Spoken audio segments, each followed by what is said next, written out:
Episiotomy இல்லாமல் அழகாக குழந்தை பெற்றுக்கிறது எப்படி, ட்ரோமா இல்லாமல் இருக்கிறதுக்கு நான் சொல்கிற சாய்ஸ் பாருங்கள். 36 வாரத்துலேருந்தே ஸ்டார்ட் பண்ணிடுங்க பெல்விக் ஃப்ளோர் எக்ஸசைஸ்.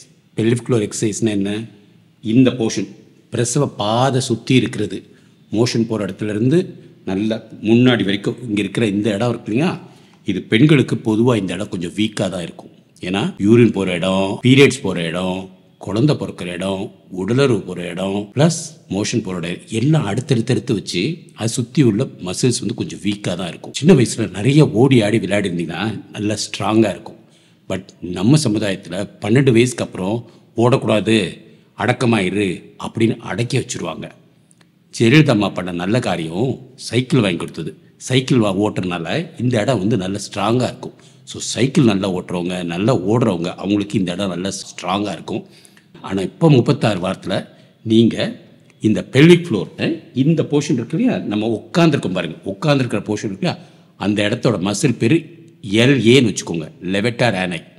அந்த மசில் ரொம்ப சாதாரண வெல்வெட் மாதிரி இருக்கும், முன்னாடி நடுவில் பின்னாடி ஃபுல்லாக இருக்கும், பெரிய மசில் அது. அதை நல்லா ஸ்ட்ராங்காக ஆக்கணும்.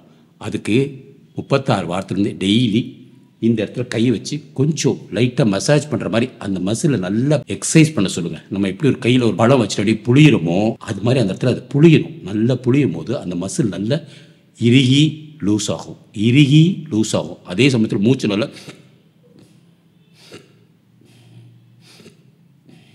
அந்த மாதிரி செய்யுங்க. அந்த மாதிரி செஞ்சிங்கன்னா அந்த இடம் பக்குவமாக இருக்கும். இன்னொன்று, உடலுறவு இருக்கும்போது கூட நீங்கள் அந்த இடத்த இறுக்கி பிடிச்சி விடுற மாதிரி இருக்கணும், இறுக்கி பிடிச்சி விடுற மாதிரி இருக்கணும். ஸோ அப்போ இருக்கும்போது குழந்தை பிறக்கும் போதும் அந்த இடம் நல்ல ஒரு சாஃப்டாக இது பண்ணி கொடுக்கும். பேபி டெலிவரி ஆகும்போதும் அந்த இடம் வந்து அப்படியே பேபியை வந்து எப்படி பூ எப்படி விரியுமோ குழந்தை பிறக்கும் போது அது அப்படியே விரியும்.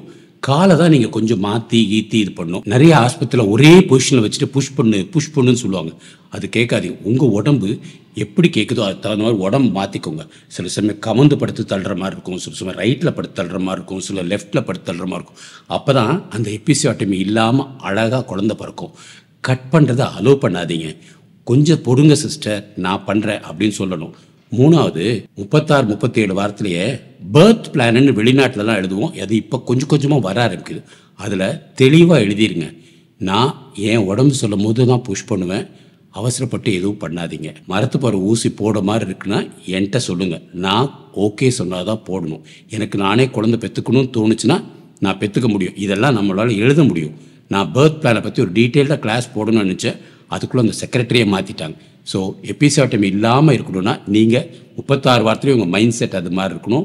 அதுக்குள்ளே எக்ஸசைஸ் பண்ணணும், டாக்டர்ஸ்டையும் அது வெளிப்படையாக எடுத்து சொல்லணும், நர்சஸ்டையும் சொல்லணும். டெலிவரி உங்கள் கண்ட்ரோலில் இருக்கணும், அவங்க கண்ட்ரோலில் இருக்கக்கூடாது. இப்போ இருக்கிற பெண்கள், அதுவும் கவர்மெண்ட்டில் இருக்கிற பெண்கள் வந்து அவங்க பயப்படுறாங்க.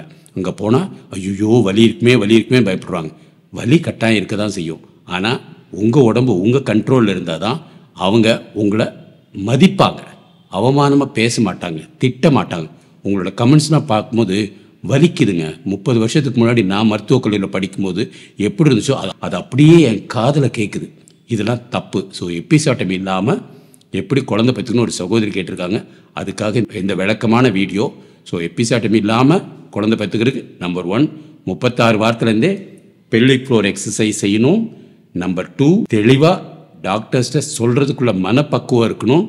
எப்படி பிறக்கணும் அதெல்லாம் நீங்கள் தான் தெளிவாக சொல்லணும். 3வது, அப்படியே கட் பண்ணாலும் உடனே அது திருப்பி ஆரோக்கியமாகிறதுக்குள்ள எக்ஸசைஸை அடுத்த வீடியோவில் பாருங்கள், அது நான் கரெக்டாக சொல்கிறேன். ஸோ எபிசியோட்டமி தேவை கிடையாது. அப்படியே ஒரு எமர்ஜென்சியில் போடுற மாதிரி இருந்தாலும் மரத்துப்போகிற ஊசி போடுறதுக்கு நீங்கள் தான் சொல்லணும். அப்படியே தையல் போட்டாலும் 1 நாள் 2 நாளே அதுக்குள்ளே எக்ஸசைஸ் பண்ண ஆரம்பிச்சிடணும். அதை என்னென்னங்கிறத தெளிவாக நம்ம தான் நம்ம உடம்பை பார்த்துக்கணும். ஸோ இந்த இடம் நல்ல ஸ்ட்ராங்காக இருந்தால் தான் வயசான காலத்தில் கூட கர்ப்பப்பை வெளியில் தள்ளி வராது, யூரின் உங்கள் கண்ட்ரோலில் இருக்கும், மாதவிடாய் அது பாட்டுக்கு வரும், உடலுறவு பண்ணுறதுல எந்த பிரச்சனையும் இருக்காது. நீங்கள் பாட்டு 70 80 வயசு வரைக்கும் கூட உடலுறவு பண்ணலாம், தப்பு கிடையாது. மோஷன் போகிற ப்ராப்ளமும் உங்களுக்கு இருக்காது. பைல்ஸ் இருக்குது, ஹெமராய்ட்ஸ் இருக்குது, அது இது நிறைய இருக்க தான் செய்யும். அதெல்லாம் தாண்டி தாங்க நம்ம ஆரோக்கியத்தை நம்ம பார்த்துக்கணும். ஸோ பெல்விக் ஃப்ளோர் எக்ஸசைஸ் ரொம்ப முக்கியம். எபிசியோட்டமி இல்லாமல் உங்களால் குழந்தை பெற்றுக்க முடியும். இன்னும் தெளிவாக நம்ம ஒரு லைவ் போடுவோம்.